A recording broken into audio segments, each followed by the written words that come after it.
Well, stop me if you've heard this before. A lot of people are discussing a Dan Campbell aggressive decision. Here is the situation. I'm going to pause it just so we can set the stage. The Lions are currently down 10 points with 12 minutes left in the football game, and they've declared an onside kick, which a lot of people are surprised about, right? If you look at onside kick numbers throughout the years, so they, not too long ago in recent history, had rule changes that made the onside kick more difficult. It was for player safety, but it in turn makes the onside kick tougher. So before that, it was, a 16.4% chance of converting the onside kick. That's back when Pat McAfee was doing it all the time, right? Since those rule changes, though, it has cratered. It basically was divided in half after the rule changes, just 8.6%.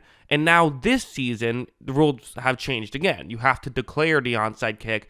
It's such a small sample size, it's hard to say exactly how much that's had an effect, but it seems to be even lower this year at just 7.3%. So usually the onside kick is saved for just when you have no other choice. Because when you think what is the higher chance of happening, getting a stop or hitting an onside kick, it is basically always getting a stop. The Bills this season, 37% of their drives end in touchdowns and 52% of their drives end in points. So it's crazy. They're scoring on basically, over half of their drives, which is an insane rate. But still, that means that the average team is getting a stop on nearly half of the drives. So the odds of getting a stop, looking at these numbers, is a lot higher than hitting an onside kick. Of course, these are numbers throughout the season, right? And this game is different. In this game, in the 8 drives that have happened prior to this onside kick attempt, the Bills have scored touchdowns on 5 of them.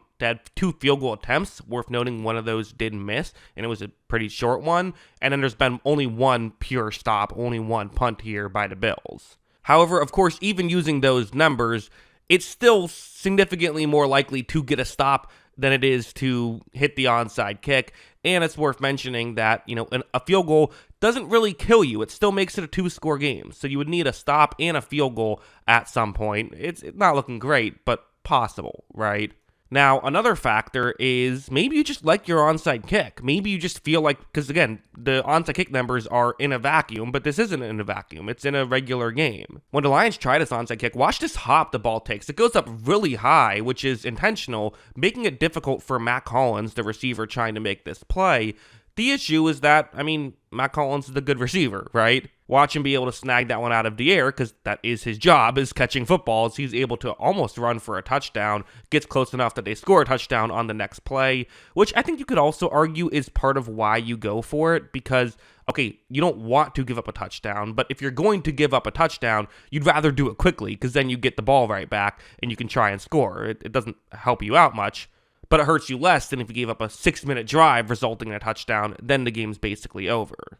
Although I have another critique of this. So this situation, it's going to be 8 minutes and 2 seconds left. So what happened was the Bills scored a touchdown right away. The Lions then countered with a touchdown of their own. So now it's a 45-30 game with 8 minutes left. At this point, they're now going to kick it long, which if you were going to go for the onside kick, you got to kind of keep going for the onside kick, right? I don't know why you stopped going for it here.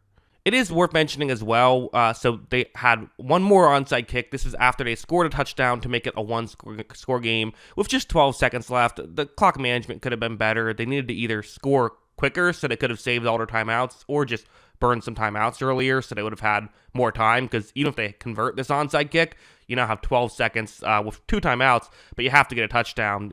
Not enough time, really, unless you get a miracle. Here, though, it's a clever onside kick. They go straight up the middle and nearly convert it. Maybe that's part of the strategy, is maybe they just like their onside kicks, but then why not keep going for the onside kick? So, yeah, some questionable decisions. When Dan Campbell was asked about it after the game, he said, I just thought we were going to hit it, so I guess he just liked their onside kick.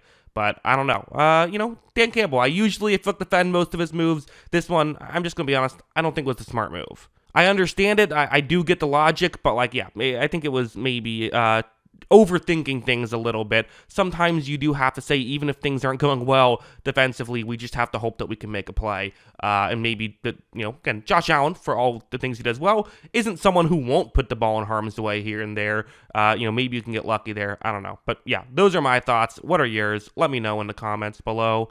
Always love hearing from y'all. And of course, as always, thanks for watching.